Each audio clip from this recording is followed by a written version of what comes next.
Ladies and So, gentlemen, welcome back for another ESOC TV tournament.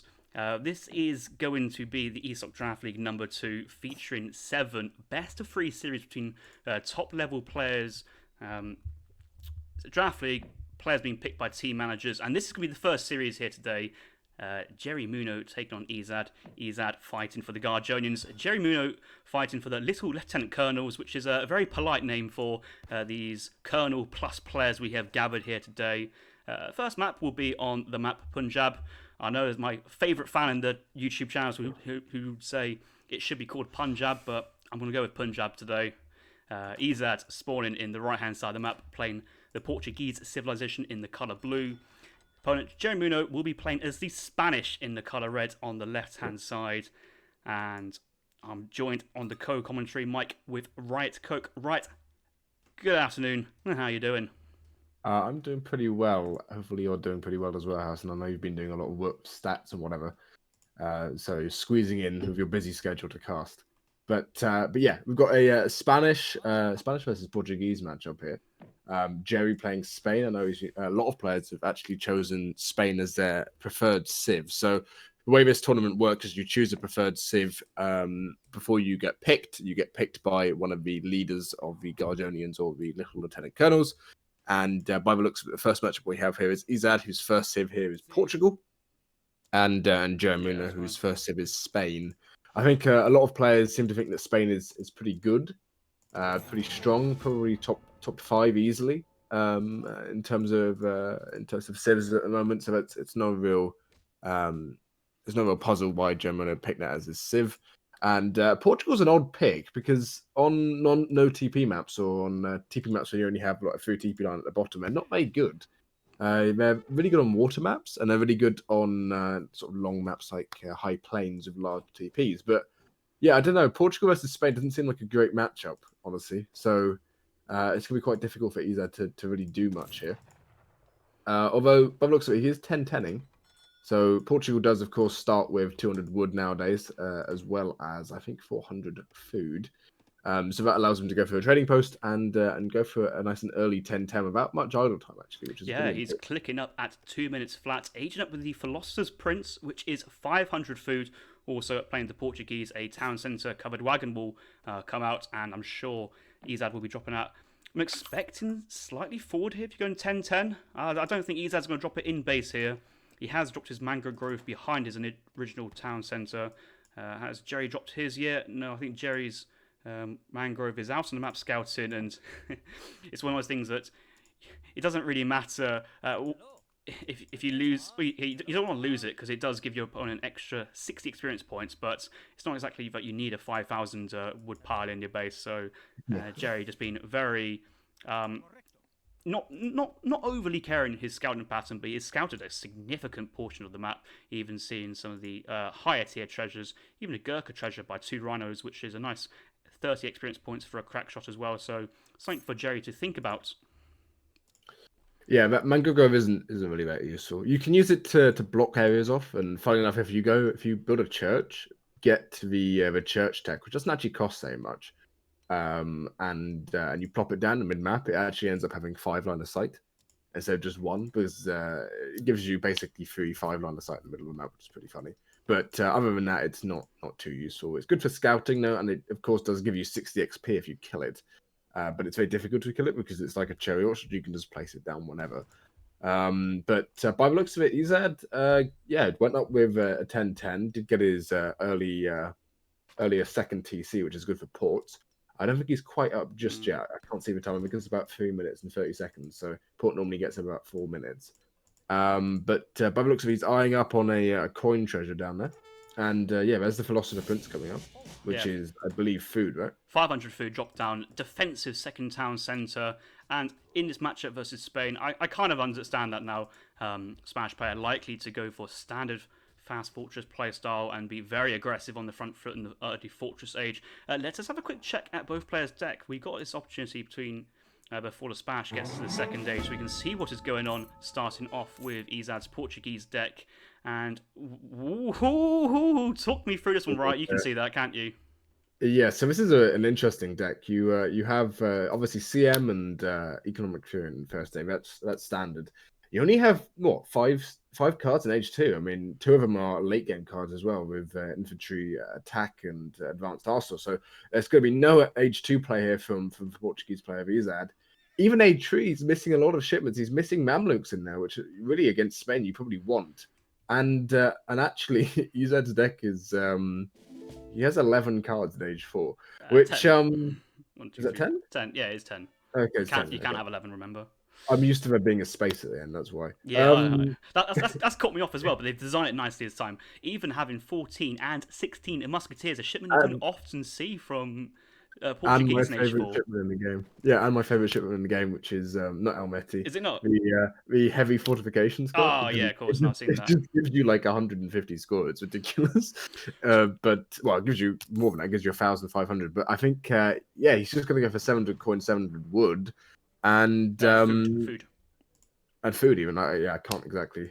I'm just Yeah, guessing. But I it's a mean, bit. even still, like the crate icon picture isn't the most clearest. I always got a bit confused between the food and wood pictures. Actually, The coin's pretty yeah, clear, but sending 700 food though is odd, as he went with 500 food. So you'd assume that he'd have enough to sort of just do basically a Spanish FF. But evidently not. I mean, he's going to get up on time, I guess, but he's also going to be missing 700 wood well, and it's not being put down over infrastructure. so if you're going up to the industrial age or you want to go through the ages quickly, if you have an extra amount of resource when you click up, it doesn't really matter because you can use that again to age up to the age afterwards. But we're playing as Portugal, remember, double pumping villagers, 100 food a pop. So that is quite a lot of food to be spending on growing your eco. And if Ezad did not send the 700 food card there, he would still be spending food as it comes in and just won't have enough to click up. It will take him a little bit longer, maybe an extra settler batch, maybe cut production, but it just helps him along. He has the XP coming in from the training post. Maybe if he has some spare wood, he might drop down a church as well, but I'm sure he's going to use that wood for defensive buildings like walls and possibly a few outposts. Yeah, and actually, the walls make sense here because, as I said, the advanced fortification card in Age 4, it buffs your walls to be bastion straight away, and that tech takes a long time to tech normally. So if you just rush to Age 4 as Portugal here, you can get bastion in and the sort of really strong outpost really, really quickly, which would be quite strong. But I don't know what Jerry's doing here. I don't. Did you look at Jerry's deck? Because Jerry at the moment is aging up to the third age with the Adventurer. That is, I believe, that was changed to crossbows. Let's have a look at the Spanish players' deck. Oh, it's not an FI deck. No. So he's not going for a sort of a crossbow pike play in Age 4, which is really popular at the moment because of Gaia. But actually, a pretty standard deck there for Spain. Does have the Age 3 card, which is archaic infantry or something. Which has been changed from just being Ordoleros and pikemen to also being crossbow, which is pretty cool. But yeah, pretty standard Spanish deck there, going with 5 settlers in transition. You can see he's overpopped 24 out of 20. Is it 23 or is it 24?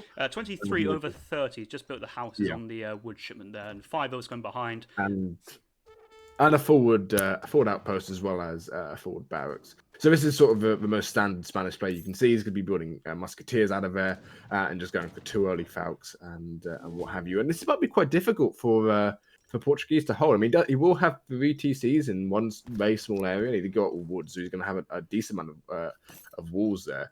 But I don't know. Is he really going to be able to hold this pressure of 2 falcons, probably a lot of pikes, and a number of crossbowmen now as well? It's going to be quite difficult. Just going to speed this recorded game just a little bit, so we're now into the fortress age for both players, or well, for Ezad at least. He's dropping down a town centre defensively, so he's got this nice little triangular defence of triple town centre. Aged up here with the marksman. 6 Caçadores is his age up choice. I don't think the Portuguese benefits too much at the moment of aging fast if they're not under pressure. They have another town centre to produce villagers at the same time. A couple of roleros coming out from Jerry here from the Spanish player, but they'll be pushed back from the Caçadores, and I think Ezad's actually just going to try and pull these roleros in and just pick up a couple of free kills. Every little here helps, and yeah, there's the first shot, and it's just a single 1 volley kill on these units. Will you get the second? That's a long shot, and the rod gets picked off. Yeah, so what's pretty funny is Ezad is doing like the I forgot the guy's name, Corvix build. where you just put TCs right on top of each other. You age of 6 Cassadors, and you basically just stay in base. But Jerry's playing this well. He's now going for Spanish gold. Going to go for 1,000 wood, I believe, afterwards. And now going to go for a skirmisher sort of composition. Probably going to go skirm rod or something. And actually, I think he's going to be fine here. I mean, he's just going to go for an eco-heavy sort of thing himself. He's going to pick up, I think that's 210 coin there. Yep. And yeah, I mean, he's going to be fine with Ezad sitting in base and effectively running out of hunt, because if you look, Ezad's only got 2 hunts there left, and I think 1 coin mine there. He's actually even sort of wedged off his own coin mine in the top right there. It's also worth noting that Ezad has gone for steel traps as well, but he's in his base. He's only got 2 hunts to play with. You can tell he's gone for steel traps by the 1.13 food per second gather rate, but this food isn't going to last Ezad that long, especially with 3 town centres producing villagers in his enclosed area. Whereas Jerry at the moment, if we go back to Jerry's point of view, he's now sending the 1,000 wood after the Spanish gold, but he's still working on no placer mines at the moment and only hunting dogs. So Jerry still has a bit of way to catch up on the eco investments. May actually could drop a second town centre on that 1,000 wood. It's not like he has to go in just yet. He has seen this defensive fortification play here from Ezad, and just checking his line of sight, actually, he sees a little bit of walling on the sides, and you don't make a wall on the side if you're not going to wall the front. I think Jerry has a good idea what's going on, and if he's checked Ezad's deck, remember, he would definitely have an idea what's going on. The problem he's going to have here is if he lets Ezad get to age 4, there's so many strong cards there. I mean, Ezad just sends heavy fortifications, builds a few towers that you can't push here in Spain. You're going to be outscaled by Portugal at some point. And by the looks of it, he's not far from going up now. He's sort of 1,400 food, 1,200 coin in his coffers there, and he's just going to have enough to get up and then just basically spam out with really strong shipments. I'd like to see a church going up, maybe aging with 1,000 coin. I think you can do that as Portugal. I'm not entirely sure actually, and maybe getting mercantilism and then just pumping out under 12 Cassadors or 2 heavy cannons first. And what is Jerimuno going to do? He's going to be stuck in a spot where he's age 3 Spain without really much pressure against an age 4 Portugal, who's got still ample hunting base and ample coin in base. He's going to be completely fine. And that's where you can see that Jerimuno is starting to push Ezad's trading post just to cut off that experience income, take the trading post as himself, and possibly upgrade to stagecoach for further economical benefit himself. Ezad's still very happily tucked in his base, and he is now aging up to the industrial age here. He did send that 1k coin to jump him to the next age. Aging up here with the Tycoon, so that's another 1,000 coin being dropped from the town centre, and then I'm sure he'll be able to spam units from there. Don't see the church yet from Ezad, so that mercantilism idea is on the table, can be funded from that Tycoon benefit, but may want to play it and see how Jerry plays first. So mercantilism, when you have when you're just basically straight FRing like this, it ends up with effectively being 3 shipments, so it's definitely worth getting. But by the looks of it, Jerry isn't going to go to H4 himself. He's just going to go for sort of Skirm, Lancer, and Rodolero play, which I quite like. But I mean, if those Bastion walls come in, he has no siege. Skirmishers have basically no siege themselves. Crossbows have very weak siege as well. Lancers, of course, have pretty pathetic siege. There are 2 Falconets coming in here, but 1 layer of Bastion walls will probably last for probably 2 shipments. And of course, you do have the possibility of sending something like CM, popping all 4 CM, and then you're age 4. You're going to be able to have factories out from the XP from what you're killing the army, and you'll be completely fine. So I think Ezad's in a very nice position here. Jerry's played a bit too passive, but the push is coming in here. I don't know how far Ezad is away from actually aging up. He's close. He's about 90% at the moment. He is aging up with the coin, so not an instant power play. But if you look at his deck, he does have artillery shipments of 2 heavy cannons and 3 horse artillery. I think I would have preferred to see 5 organ guns instead of 3 horse artillery there. But the 2 heavy cannons is a very safe first shipment here, I'd say, for behind defensive walls. I guess you could open up with musks if you're feeling very risky, but he's trained musketeers behind. I don't even think it's risky to train to age up with musks in it, because you have 4 batches of Minutemen you can pop. That's what 6 from each. That's 24 Minutemen you can just pop and basically just block any cav. And Jerry doesn't have a lot of cav here. Factory coming as the first shipment. This is incredibly greedy. You do see that coin being picked up. Probably want to see Veteran Musketeer. I don't know if he's got it in just yet. And so it's like 16 Musketeers, or he needs a 2. He needs the 2 heavy cannons here, really. Otherwise, he's going to have a bit of trouble, because those walls are not going to last so long. But TCs will go down slowly but surely from the Falconet fire, and sending stuff like one factory when realistically you won't have another shipment for a little while. I don't think it's the best idea. And Jerry's now getting the full control of the stagecoach. He's getting the eco himself. He does. I think he has 2 TCs. I can't actually see. He's only got the one at Town Centre at the moment, but he is gearing up for a big push, and he's training Rodalers at the moment, shipping 4 Lancers, already sent himself the 5 Lancer cards. Hasn't sent any combat cards just yet, but I think Jerry's he wants to go soon. He's created an opening for himself, but he's backed off already. Maybe fearing this heavy cannon play, but Ezad's been allowed to get away with sending the factory wagon. The only thing I'm slightly concerned on Ezad's point of view at the moment is the lack of XP income. He's just sending his second card. Here we go. Heavy fortifications, so Bastion Wars. 1 outpost being thrown down here. Yeah. And one thing I noticed when I was just playing maybe campaign games or single-player games versus, was that outposts, when they get to that fortified outpost state, or was it, fortified or frontier, they get a bombard attack. So each time they attack a siege piece, they do the full siege damage. It bypasses the artillery piece's resistance. So it's very, very strong. I think they have a 0.5 multiplier against it, but I mean, a couple of shots from an outpost when it's a heavy fortification, basically fortified, it just demolishes artillery, and as well as against infantry, it's so strong. So really, I mean, Jerry has to go H4 here because unfortunately, he can go mass Falconets, the Falcon Culverin, and then try and push him. But now Bastion's in. Honestly, I would not be surprised if Jerry just quit, because I mean, he's been so greedy here. He sent a card which makes his score double. Basically, it's insane. I hear a church. There's a church mechanism coming in. He was using the coin. Well, he's actually got his factory on food because he's out of hunt already. But the coin from the Tycoon, extra XP, more shipments. We have 2 of these fortified outposts here. No, there's no negative multiplier versus artillery. There's negative versus siege units like the Grenadiers, but no artillery pieces. Oh, they do. Oh no! They do. They have 2 attacks though. They have a ranged attack and a bombard attack. Which one do we use? Bombard ranges. It never happens. I don't know why that's still coded there. Yeah, I don't know how that shows. As I think that's the damage for the one before it. But anyway, this is quite a big push here from Spain. But I don't think it's going to go too well. There's was that another factory sent? No, that's a house going. I thought it was a factory for some reason. 2 heavy cannons, though, is ship number 1 here from Ezad after the mechanicism play. He's got another 2 full shipments, so he basically needs to spam out houses at this point and has enough population space to send those big power shipments like the 3-horse artillery, 16 musketeers. Has he got upgraded musketeers yet? No, they are veteran.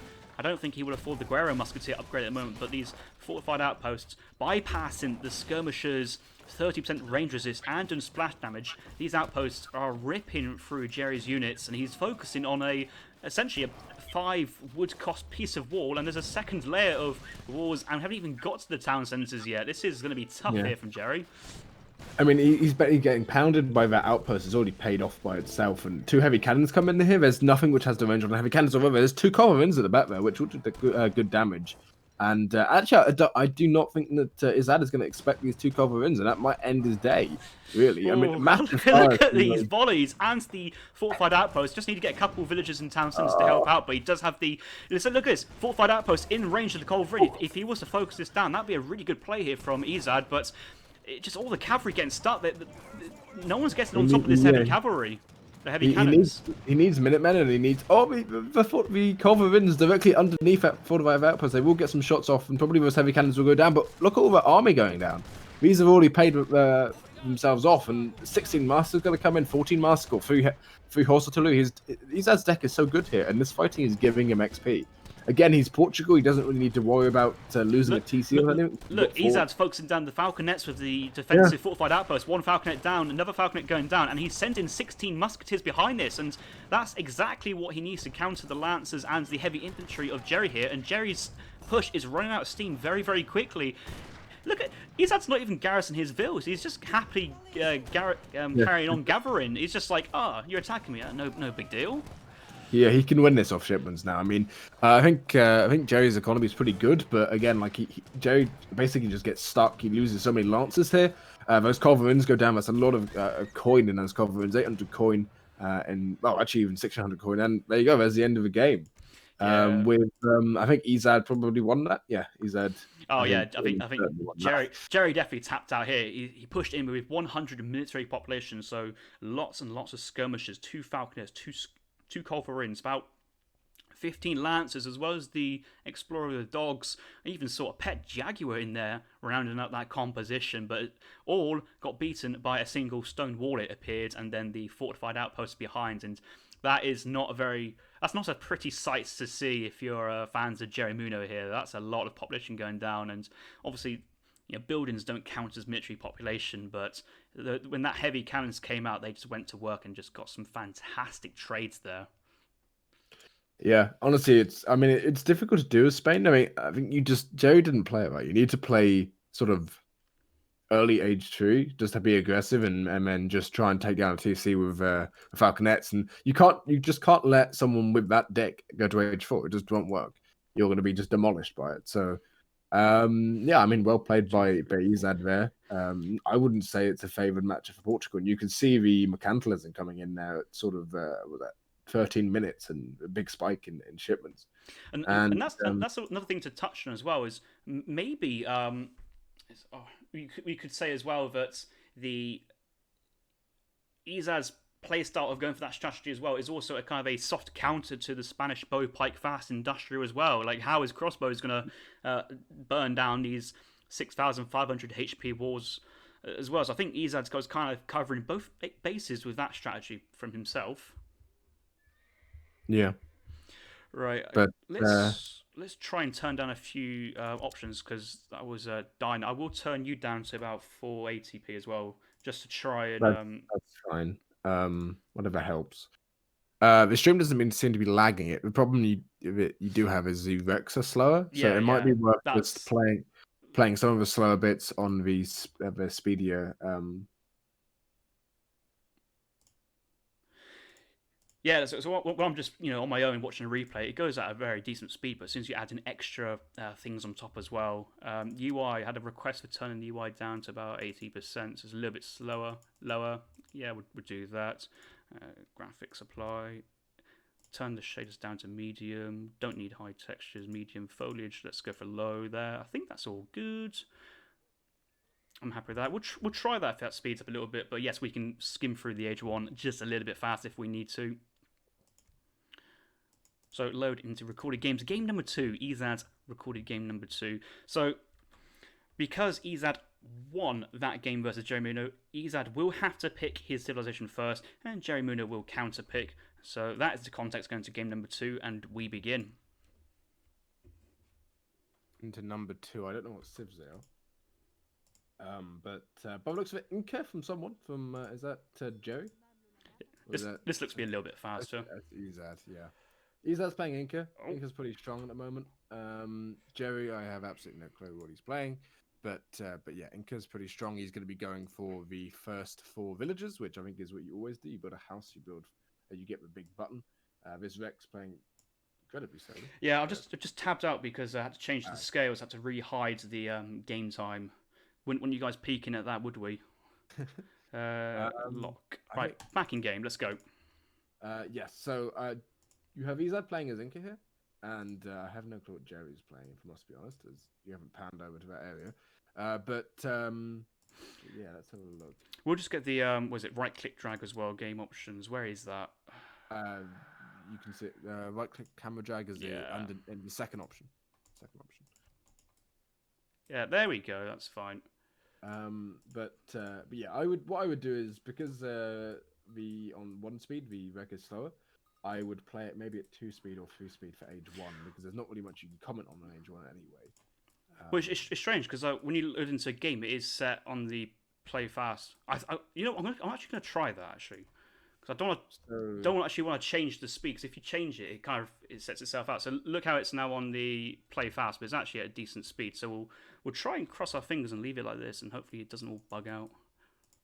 The way Rex work is you effectively have it runs off your it's analytically doing the game. It's not actually a recording of a game. It's just the inputs of a game. So it will run it how your computer runs it. So it's dependent on how fast your computer will be able to calculate what's happening, basically. So that's why it runs slower. But But yeah, what civ is Jerry? Because Inca is pretty strong on non-TP. Jerry is that China or is it Wow. Japan? That's Japan. I, my scrolling speed's gone out AWOL. I have no idea what's happened there. I just go down. I've got scroll speed right on the minimum. I have no idea. And I just as soon as I just touch the mouse on the side, we just bam. No idea. So I have to try and just keep the right thing down. Right click down there. He's playing Japan. Apparently, people are asking for me to be slightly louder. Yeah. You may have turned to be down. I too will low. do that. That should be much better. Try that. Hopefully that's fine. Everyone should be able to hear me now. But yeah, it is Inca versus Japan. Obviously, we know how Japan plays because we've seen it for years. But Inca, I don't really know how they play, to be honest, because they've changed so much in a short amount of time. Before they used to build random fortifications which you couldn't kill. But yeah, I don't really know how this matchup pans out. So it should be quite interesting for me myself to actually see how it pans out. But Inca actually getting a lot of these llamas. And one thing about Inca is what I do know is that llamas are pretty strong. You can put them on the fire pit. They work as 0.5 of a villager, if I believe correctly. So that's I think Ezad has picked up 4 or 5 llamas at least. So that's going to be quite a big boom to his economy early on. You can of course put on population dance, you can put on XP dance, you can put wood trickle dance as well. Yeah. But, yeah, you say about the llamas. We're on Grand Chaco, and it's a map which spawns llama livestock, which is very specific to the Inca civilization. You see both players have been trying to scout the ponds. They know that's where the llamas spawn. There's 2 sets of 2 llamas around each pond. And even Jerry has splitting up his explorers. But it's quite curious to see how Ezad has managed to get to Jerry's pond before he has done himself. But as a result, Jerry with the double explorers is taking Ezad's llamas at his home pond. So even llama trade to start off with 4 apiece.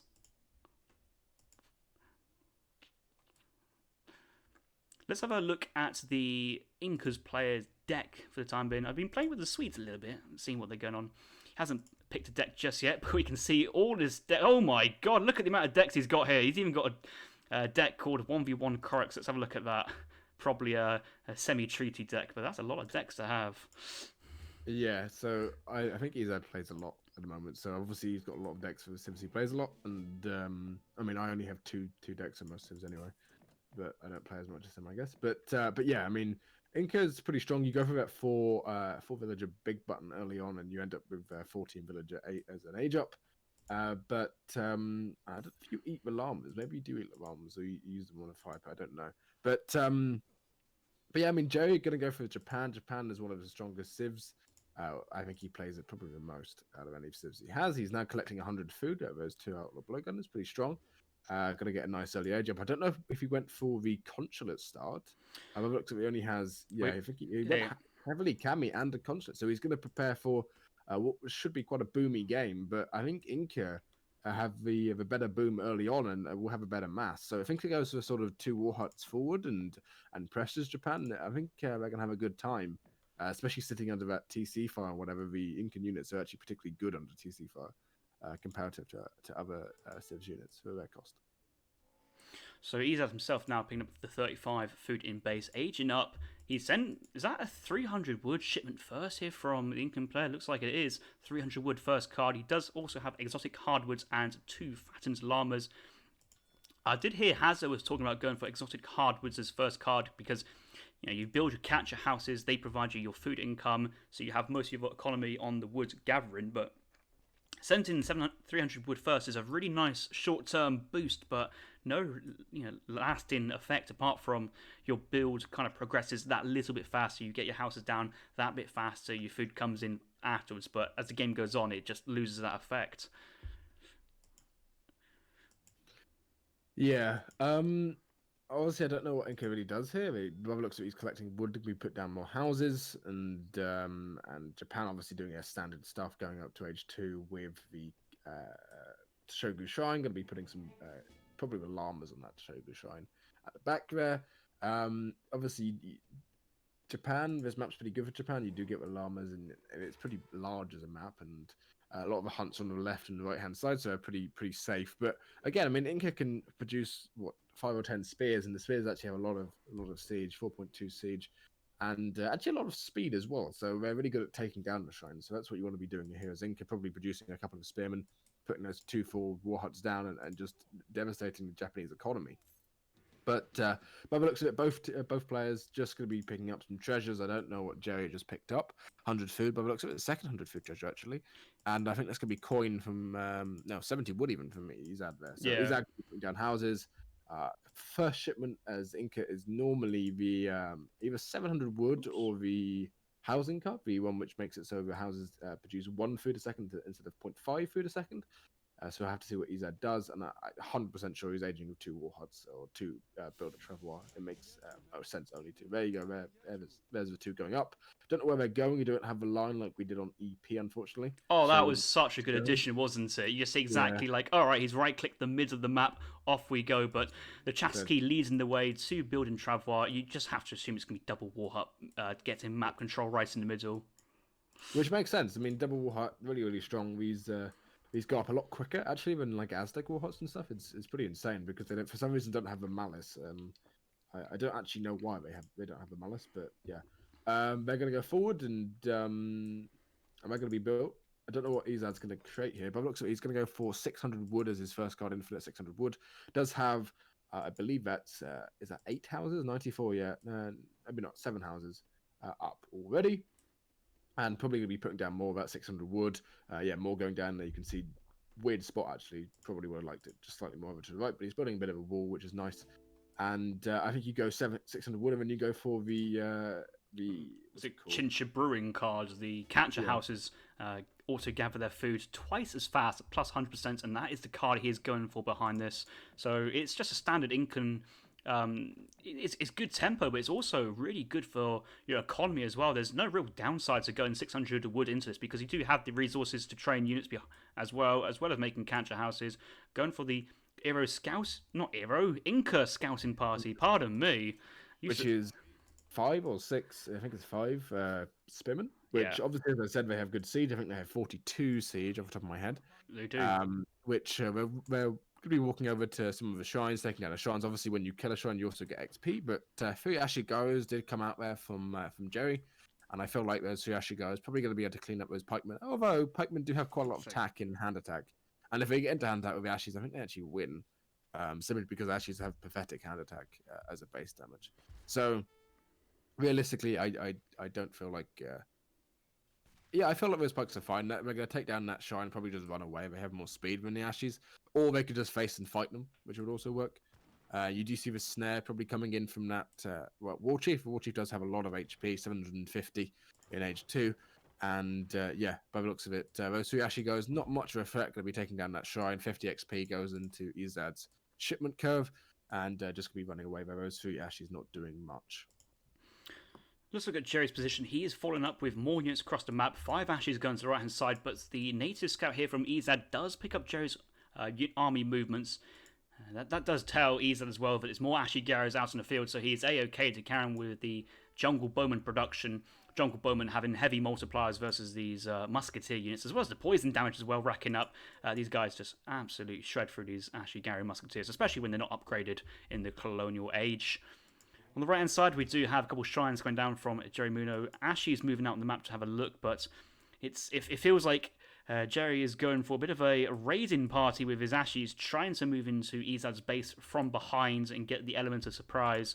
But you play Inca, all their eco is in this little small box we can draw around, nicely tucked up with inside their capture wall, with good line of sight around his base. I don't think an Ashigari will get a single vill here, so it's... You could even say, is this the right strategy from Jerry to be raiding an Incan player at the moment? He's just going to come across these Jungle Bowman, and that's going to be brutal. He needs to basically just he needs to try and I hate this scroll bug. What's going on? I just touched my mouse. So what it does is it gives you the sensitivity of the player you're watching. Because that's a bug in Rex, and it's why Rex are absolutely horrible, as well as V-Speed. But Purple Smoke, I think, just donated $10. I didn't get to read the message. I'm sorry about that, but thank you very much. And I think a couple of people who have subscribed, Ozzy Jonga subscribed, as well as I think Perez saying CC when he subscribed early on. But yeah, I think Inca in a commanding position here. They're taking down those shrines. Jerry does have 170 or 16. Well, he has 14 shrines at the moment. 15 now, one more going down. But yeah, I mean, I think Inca just do so well. I mean, if you switch to Ezad's position, I think he's probably full max pop on those houses, those cancer houses, and actually cancer houses are pretty significantly, like, they're sort of on par with shrines. They gather 1 a second. Shrines gather 0.884, I think, when they have full hunt. So you do have less cancer houses, but they are infinite. Actually, no, not even that. No, it's 0.48. It's not even close. So a cancer house is like a double shrine, and you don't need map control all the hunts. It's crazy in that sense. So yeah, I think that Inca are in a good spot here. Inca does have a problem where Jungle Bowmen do slightly get outscaled by the Japanese units, and if Jerry can stay alive, I think that Japan has the advantage. You do see those Bestieros coming out there, as well as Ashley can sort of run out on. There's only 4 Jungle Bowmen there; they can sort of just take the fight. But of course, Jungle Bowmen do have more speed as well. And actually, this is going to be a big catch here. A lot of pikemen, Jungle Bowmen on that shrine, and with the Bestieros over to the side. I mean, you can't really take this as Inca. Although those Incan spearmen coming over to the side, and their Jungle Bowmen are going to be doing good damage against the Ashies. But watching this like the Matrix in slow motion, the sort of demolition of the Incan army here by the Ashigaras, the Bestieros, and only a couple of those pikemen are going to survive. And actually, I mean, I think what you do here is, as Ezad is, you break off those pikemen, you let those Jungle Bowmen just take some shots. There are some Chimu runners there by the looks of it at the back, but they're not going to be doing too much with those Ashies on the field. And really, I don't know what you do here as Inca. He's now shipping 6 pikemen, but that cleanup from Japan is huge. Well, it looked like Inca player there was pulling his army with. I'd hate that Ezad scroll speed. My God, how do you play with a high sensitivity like that? It is insane. Pulling the army there with the Chimu runners, but you got to remember, Incan military is very, very mobile.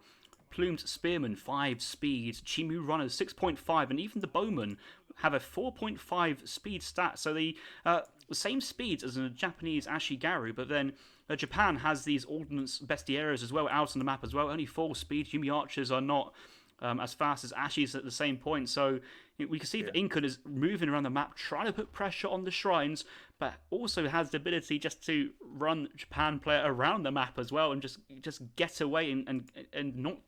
He can take a fight when he wants to, but also can retreat when he wants to. So he's picking off another shrine right side, but can retreat if Ashies get too close. And actually, a problem that a lot of Japanese players have when they get that Bestia shipment out is they tend just to group them with the Ashies. And obviously, the speed that your units go is the same as the slowest unit, right? So Bestios have 4 speed and Ashies have 4.5. And what tends to happen is the Ashies end up going only about 4 speed. But actually, Jerimuno bucking the trend here does have them in different groups by the looks of it. So they are going to have a faster speed. But I mean, this is quite a big push. And by the looks of it, Jerry's aging. So if Jerry gets caught out when aging, he's probably going to lose a barracks here. Doesn't really want to fight here. He wants to get the age up in queue, especially with those Bestieros, which do auto upgrade. And by the looks of it, some Ashigaros are coming out. Although he might be able to defend with Minutemen here. And a batch of 4 Ashies probably going to be able to defend as well. So yeah, Inca has to get back here, and Inca could be in trouble when Japan's age 3 going up with the Golden Pavilion there does have a considerable shrine population as well. Still has 14 shrines around the map, and yeah, I mean, Inca's taking this fight. He might get a good trade here, but he's going to be against an age 3 Japan who's going to be able to get those nice upgrades on. The Ashies when they get into age 3 are particularly good actually. Simply because of the benefit of that Golden Pavilion and the advanced arsenal that goes in the pavilion itself.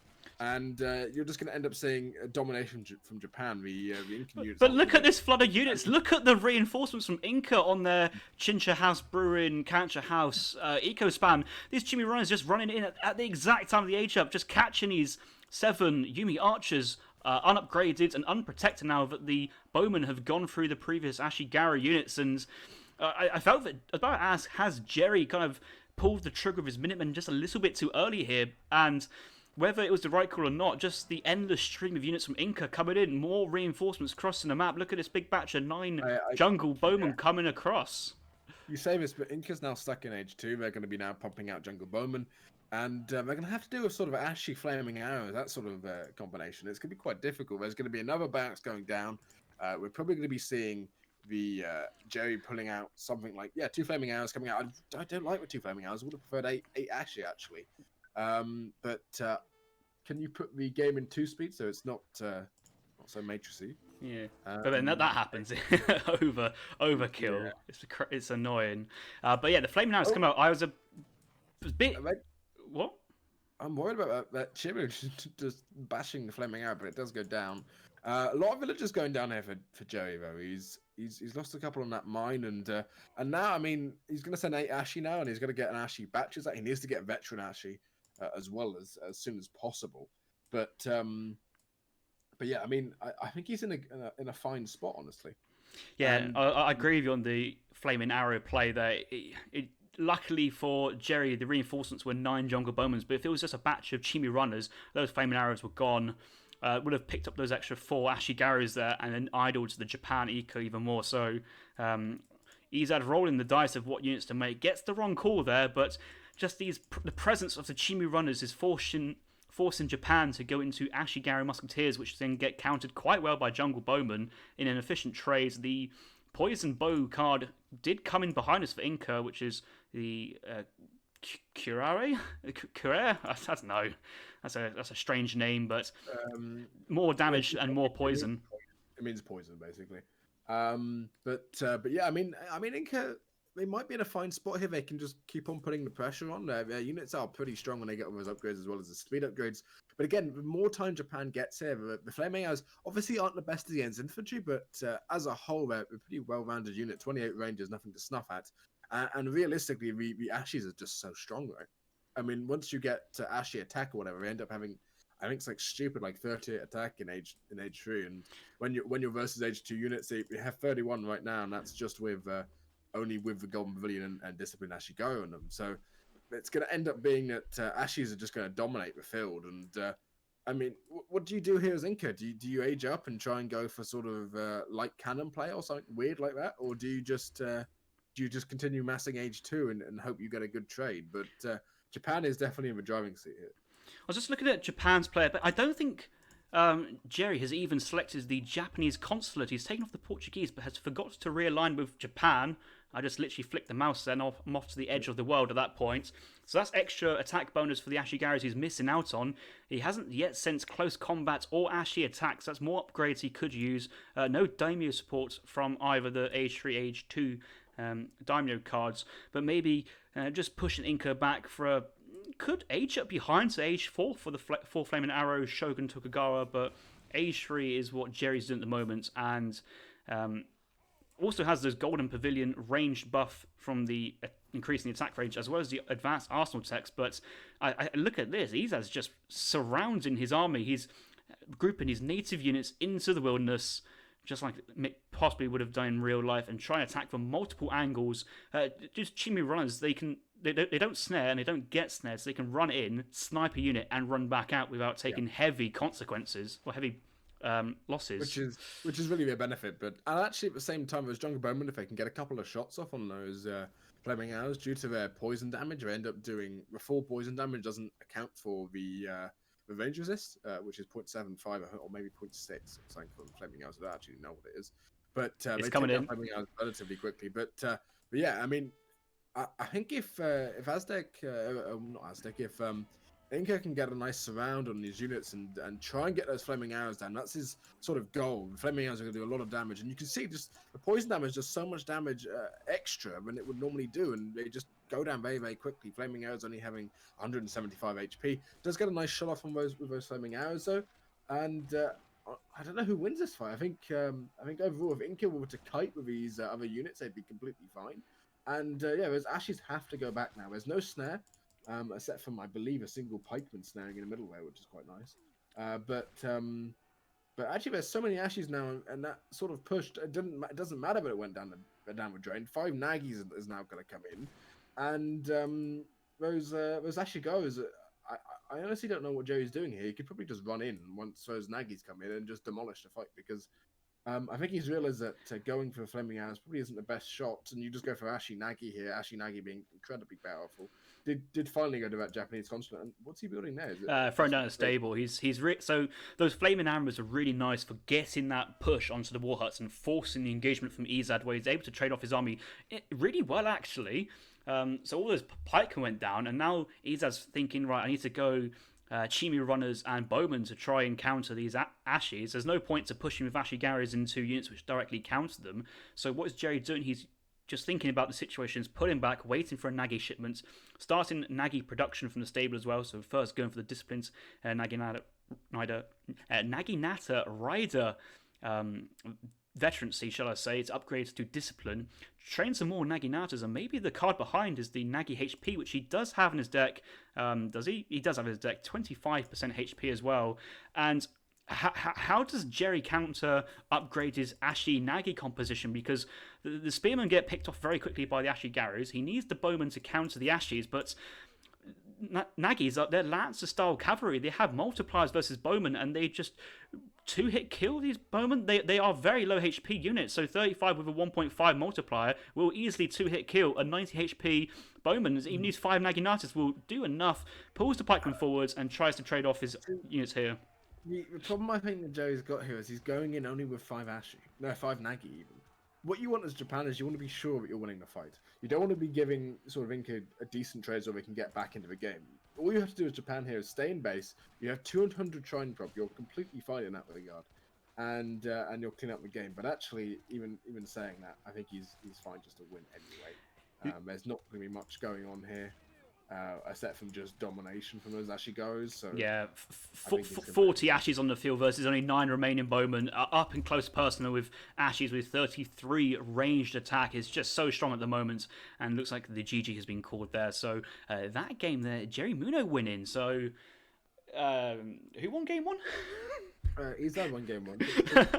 1-1. 1-1. Yeah, so it looks like we're going to get into the next game and try and finish that off. Let's go for it quickly, yeah. Yeah, this is we're slightly running over a schedule, but it should be fine. Oh, I'll be fine. But yeah, you can see from Inca actually sort of staying on par with all resources gathered there, but the Japanese units in H3 being so strong. Nope, don't want to play play multiplayer just yet. But I will. I want to change that UI back to at least 90 because it's just too small on a 80% there. So I will just change that back. That means I will have to change the thingy as well, the donation bar a little bit. So it shouldn't be too much of a change. Donation bar. Drag that down just a little bit. That should be enough to cover it. I know you're an F1 supporter. Oh, not no. Supporter. Oh, no. Do not. You do not. You don't want me to spoil it? Okay. I mean, I'm sure somebody in the chat will at some point as well. But like, I've made a conscious decision to do this instead of watch the F1, and it's like you're missing out on a fun race. I'll put it that way. Oh my god! What do I do now? I mean, I saw it started like 15 minutes before it went live, but I was like, I'm not going to watch half the race and then change over at the moment. So no, we'll leave that as it is, and I think we'll just carry on as we are already. Yeah, but you'll have fun later when you watch it. Oh, I will. But yeah, I guess we get into the next game.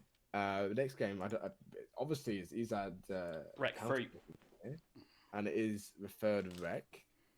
But yeah, by the looks of it, Ezad saying 92. What did he say? GG. GG. Yes, but that's a bug with the recorded games as well. Is that you get the text, I believe, from the previous recorded game. People have said, however, I have a sneaky feeling it is at the end of the game because I had a situation like that when I had a GG call on the first game I recorded on a session, but that might have been from the last time I played a multi. It's just a crazy kerfuffle. I don't know the situation fully.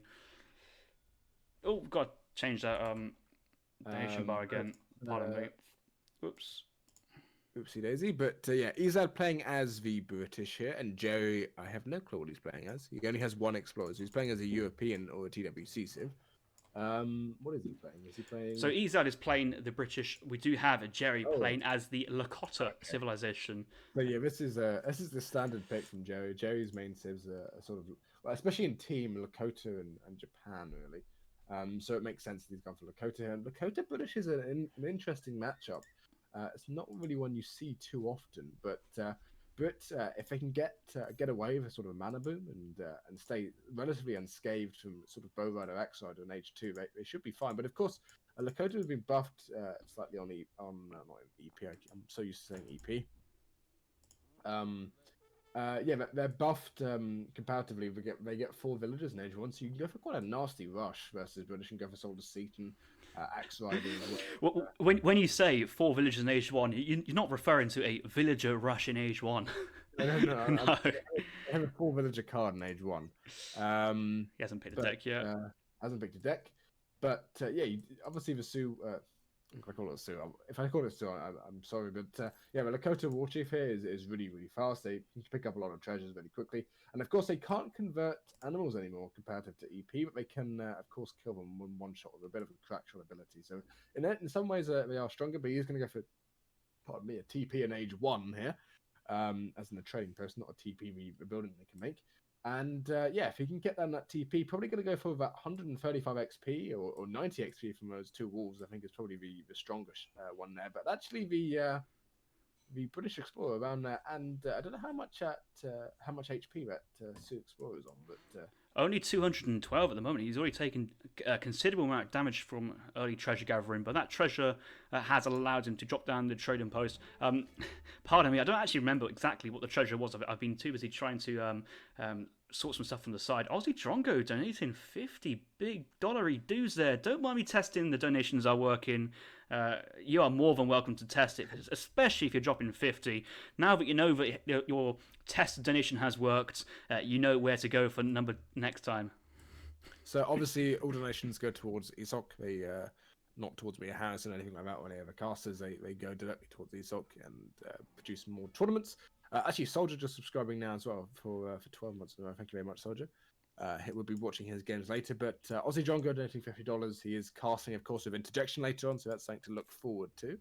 But for now, you've got me and Harrison. But I don't know if he's actually not picking up that 80 XP, which is a bit odd. So Jerry going to have a very, very nice XP curve going into H2. 4 villagers now coming in. Has some nice cards in there, actually. Jerry has Furrier, which is a card you don't see too often in age 1 there, as well as a Great Hunter. But overall, quite a standard deck there by the looks of it for Sue. Yeah, so only having 1 wood card and 1 coin card to me signifies a fortress agenda. If you're staying colonial, the 600 coins very nice for massing bow riders and 600 wood massing Sioux infantry as well, and possibly going for TP control as well. Cavalry HP attacks, that links in well with age 3 cavalry stats as well. No bisons available here for the Lakota player, only the Great Hunter, which is so. This is a very standard deck. I'd probably see the 15 Bisons there instead of a Great Hunter, but option you could go is 5 Vil Great Hunter, then maybe 700 coin and go for a Cav Semi and play it from there. So you can kind of go for an Eco Semi FF, but raiding at the same time. We'll have to see, though, if he sends that Great Hunter card, because it's certainly a strong card. Was buffed in the last EP patch and has now been adopted onto the Age of Empires 3 Definitive Edition, which we like to see very much. Aging up right now. What is he aging up with? He's aging up with Jerry's aging up to the Messenger to the 2nd age, so that's completely thrown what I said about suggesting a Fortress agenda. I think he's just going to go mid-map Warheart, take the trading route and just try and play for map control. I honestly don't like this. I would have preferred 400 wood. But it gets up relatively quickly themselves. And the thing is, if Sue is aging up at sort of at 3 minutes and 10 seconds or 3-minute mark, you know they're going to go for that fast stage. You know, all you need to do now is to basically stay in bases, but be quite close to that town centre. And then Sue's not going to have much of a follow-up. You're missing that 400 wood, not being able to go into the fortress stage is quite a negative, really. And because of that, Sue's not going to have a massive mass out. They're not going to have a war out early. And I mean, 4 Axe Riders is annoying for Brit, but all you have to do is TC5 them down. TC5 is actually particularly good against Axe Riders, actually. And you can also TC5 that Explorer, and you should be fine. There's a corral going down on base by the looks of it. But yeah, I mean, 4 early Axe Riders for basically you're basically getting 40 seconds for 400 wood. I would have preferred 400 wood here. Yeah, he had to chop for that stable himself, but he's already got the trading post in transition, so you don't have to chop for the the training post as he would do if you didn't get it in age 1. So I think that's allowed Jerry to skip the 400 wood on age up just to get those Axe Riders in. He's going to raid it in with 4 Axe Riders and the War Chief here as well. War Chief isn't the best versus villagers, but villagers no market down, so that means there's no Great Coats just yet. Ezad would have to be very careful with how he gets units in, but I think Jerry's going to focus down the outpost. One thing to note in Definitive Edition is villagers have a tendency to walk in very interesting ways to the town centre when they're being raided, so opportunity for Ezad to get a few Vil kills here, and he's going for the outpost. He's certainly keeping it on very, very, very low HP, and I think this decision has worked out in Jerry's favour. That outpost, if he does get up, will only have about 200 HP. It does. But he's paid for it with 2. Yeah, Probably 3 Axe Riders, and I mean he got that barracks up, and I don't think an outpost for effectively your reason for quick aging is really that bad. I mean, obviously the outpost is quite nice because it does do extra damage versus Axe Riders and other cavalry units, but I mean, look, he lost 4 Axe Riders for an outpost. If you look at that in purely sort of shipment terms, an outpost is 250 wood, right? Yeah. And you can also ship 2 infinite outposts. Jerry has shipped 4 Axe Riders, which is one of the best age 2 shipments in the game. 2 outposts is a terrible shipment, but he's basically just sacrificed half of that shipment for 4 Axe Riders. It just can't be worth it. Yeah, he did idle quite a few Vils in the town centre to get that 90 range damage, and I think the other argument for getting that outpost down is outposts, they do 45 ranged attack versus cavalry. They have that 1.5 multiplier as well, so there is a bit of added precedence to going for that outpost. But I think Jerry just miscalculated that, really. I think he's like thinking, right, I've got 5 units here, siege are building under construction for that quadruple damage output, but he was also losing attack potential every time an Axe Rider was picked off by the town centre. So maybe a calculated decision there from Jerry, just not going the way he had hoped. And Ezad is up to the next stage quite happily, sends 700 wood, barracks is down, 1 pike in queue, but he hasn't lost a single villager though, and I think that is the single fact I think Ezad is going to be very happy with. He knows that his economy is in a much, much better place from Jerry, and he can play out from this. Jerry trying to transition to training posts, but a couple of pikemen out on the field now.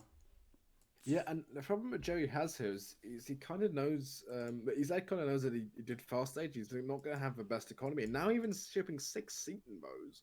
I don't know if there's a forward warhut anywhere, but those are going to take a while to get across the field. They are 4.5 speed, but there's the warhut going down. But yeah, those 6 Seatons, I would have preferred maybe sort of wood or something. Yeah, so he's already sent the 700 wood card, but sending 700 woods into Seatons means you still haven't sent your 5 villager card in the second age. He's only at 22 villagers. He does have 2 trading posts, hoping to pick off these pikes with the bow riders. So 3 bow riders out in the field, 3 axe riders, so 1 remaining from the first engagement, 2 axe riders being trained, and a couple of bow riders being able to pick off the pikemen. But all this information is great information for Ezad. If he sees the 6 Seatons as well, he knows that the war hut hasn't been made, so he knows they've been shipped. I think these pikemen are just going to turn around and go home. Yeah, and actually those pikemen have sort of paid off dividends anyway. They killed the Explorer, that's 100 XP, as well as actually a lot of utility lost for the Sioux player. One thing to note about the Sioux sort of bow riders and axe riders, they both have 6.75 speed, which sounds quite a lot, but a Dragoon has 7.25, so that's how they get their bonus. They go to 7.76, right, with the Explorer. And actually, he's now going on water, sending in the schooners, and we didn't have a look at his deck earlier, but his deck is quite water favoured, and water's something which is really strong against Sioux. Sioux's not good at water. If you look at Jerry's deck, he probably doesn't have many water cards, if any at all. And consequently, he doesn't have a single water card. So really, water's going to be quite free here for Ezad, unless Jerry spots it right now. And but I don't think he's going to. I mean, Jerry does have the stagecoach line, only having 2 on that. But is still, of course, going to be stronger in terms of economy. But yeah, I don't like Jared's build here. He sent those 6 Thetans, but isn't really getting any utility out in the slightest. He is going to go pick up 135 XP, but doesn't have a villager there, doesn't have his explorer either, so he's not actually going to be able to pick that up. So yeah, I mean, I don't think this is a good spot for Jerry to be in. Yeah, it looks like he's now wanting to now transitioned to the Fortress Age, but he hasn't got shipments to send the coin to get there. He's got this awkward macro where does he make units or not? He knows that British player's been defensive. He's only got the 2 training posts because he's got his TPs now on coin instead of wood to get that other TP. If he has a market, I guess he could buy, but he doesn't have a market, so no hunting dogs. He's gathering quite a lot of coin here from the tribal marketplace. And Jerry's in an awkward position, whereas Ezad, he's basically said, right, I know what the plan is from Jerry. He sent an aggressive shipment early on, as well as 6 Setons. He's only got 2 trading posts. It's not the biggest thing to worry about in terms of economical difference. I'm actually very happy to drop down 2 docks here, and he's feeling so comfortable. He's even squeezing in rendering plants where he doesn't really have to, but he's not under any pressure to send 6 musketeers or 700 coin to get the fast age up because Jerry's still in age 2. Yeah, and actually, rendering plant is incredibly good. When you think about most upgrades in age 2 for like shipments and stuff, they tend to be 20% and 20% on hunts and 20% on coin mines and stuff. Rendering plant is 30%, but 30% on both whales and fish. It's an insane shipment, really. I don't think it's amazing at this point. I mean, he could have sent something like 5 villagers, which probably would have paid off quicker. But in the long run, if you can get a fish boom out here, Jerry's going to have a very, very difficult time dealing with it. The amount of units you can pump out with a fish boom hasn't even got that second trading post in the middle there. Would like to see him picking that up. He's basically free to do so. But yeah, I mean, Sue is now aging, but he's slow aging, so he's going to have a rough time. And it's not like Ezad isn't making units now. He's still making units, still pumping out those boats. And he's realised that maybe he doesn't want to go on a map because of how Lakota works, and realistically, going for the water here is a strong play. And he's even going for a third dock on that little island in the corner. Probably going to maybe put down an outpost at some point. That's quite a strong. I don't think he even needs to, because it's not like Jerry's going to drop 3 privateers into the sea because he doesn't have that option available to him. So if he wants to go water, he has to drop a dock himself, make quite a few expensive canoes, which are 100 wood apiece, drop down a community plaza and go for the siege conversation, shall we say? Yeah. Or siege walk around and look at how to siege more effective, because that's the only way you can increase the canoes attack, and that's such a significant investment and you're against the British Navy as well. That's just you're not going to win that. You can drop down 2 caravels or 1 frigate. It's just not even worth contemplating for Sue to even try and drop in onto the water here. I think Jerry's happy to play land. I did see that Jerry was aging up with the warrior, and I wanted to say that is 2 dog soldiers coming in behind this. It is 2 dog soldiers, yeah, which is quite strong actually. But I would have preferred bison. I mean, the bison is maybe they're buffalo. I don't know if they're bison or buffalo actually. But you get 12, and you also get a plus 15 or 20% bonus to your hunting, which is really strong. Well, it's So if it's still the same as the RE game, it'd be 12 bison and 20% upgraded. Yeah. So I always remembered it as I'm getting steel traps and a lot of food in base. So it's a very nice play, but it's only 2 of these dog soldiers. It's a nice timing to have, but you really want to time it or keep them back and then time it with the dog soldier big button, or maybe 3 dog soldier shipments. 2 dogs on their own is not the power spike you need at the moment, especially when you're the one being offensive. It's a great ship. It's a great age up if you're being pressured by colonial bow pike or musketeer hussars. But out come where are they? Where are those bad boys? There's 1. There's 2. There you go. Elite Dakota soldiers. 35 hand attack, Lancer style cavalry with a 1.5 multiplier versus all infantry. Massive HP stat here, and they benefit very well from the cavalry upgrades. So yeah, I mean, I think all Jerry can do here is wait for the timing. Goes for those Rifle Riders as his first shipment, get some upgrades in, goes for Wakino, Rifle Rider, Axe Rider, and Dog Soldier, wait for a big button and go in and sort of hope it works. You know what? Again, Jerry has no clue what's happened on water at the moment, so you can't drop a dock into nothing if you don't know what's actually there. So I think Jerry's thinking, actually, look at this. He can see 1 hunt behind Brick Player's base. You can guess there's 1 hunt at the top of the map, as there usually does spawn. But I think Jerry's thinking, I've got the stagecoach, albeit only 2 of them. Maybe this is actually bugged, because I can't think of a reason to not keep these TPs onto wood and go for the 3rd one here. So I'm giving Jerry the benefit of the doubt in this situation.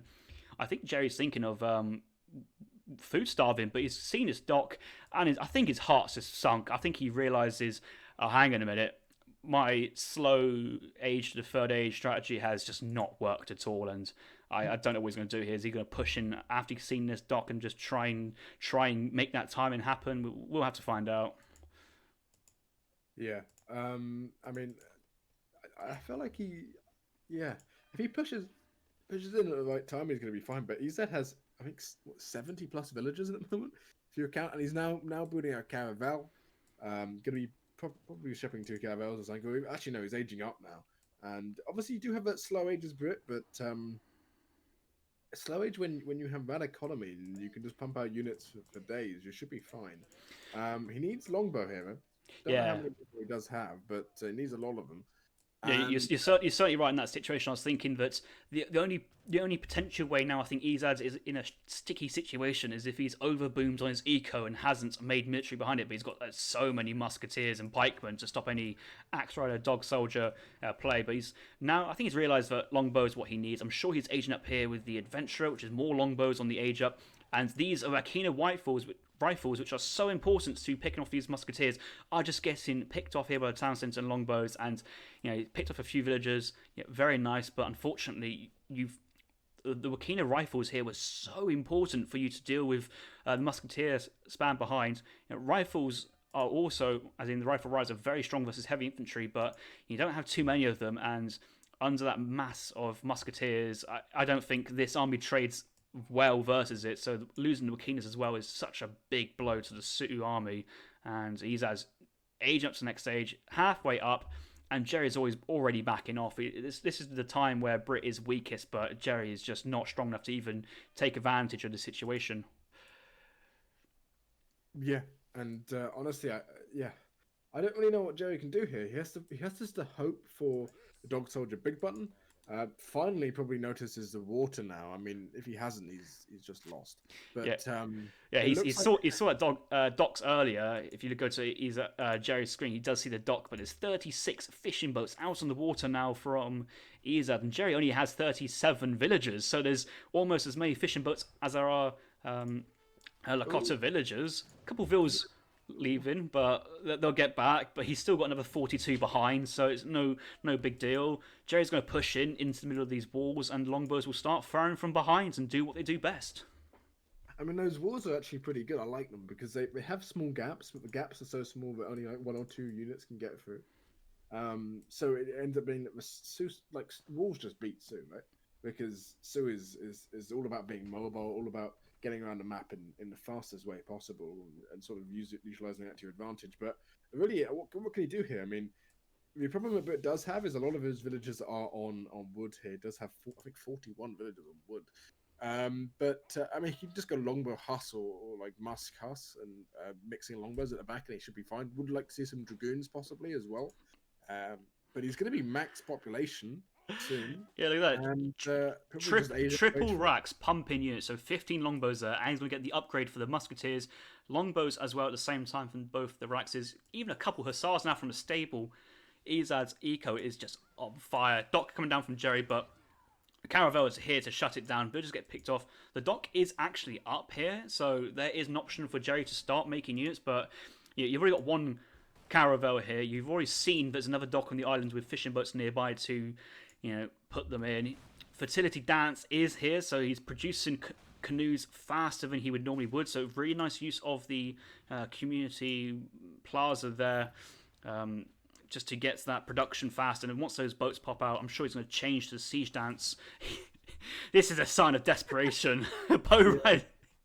I mean, Rifle Riders actually have a really good attack versus ships. Yeah, but they have like 12 range, so it's never going to happen. And one thing to note that Ezad does have is Ezad can just send an advanced dock or whatever. And then... big fight over here. Look at this. Looks like Ezad's realised he's able to push out.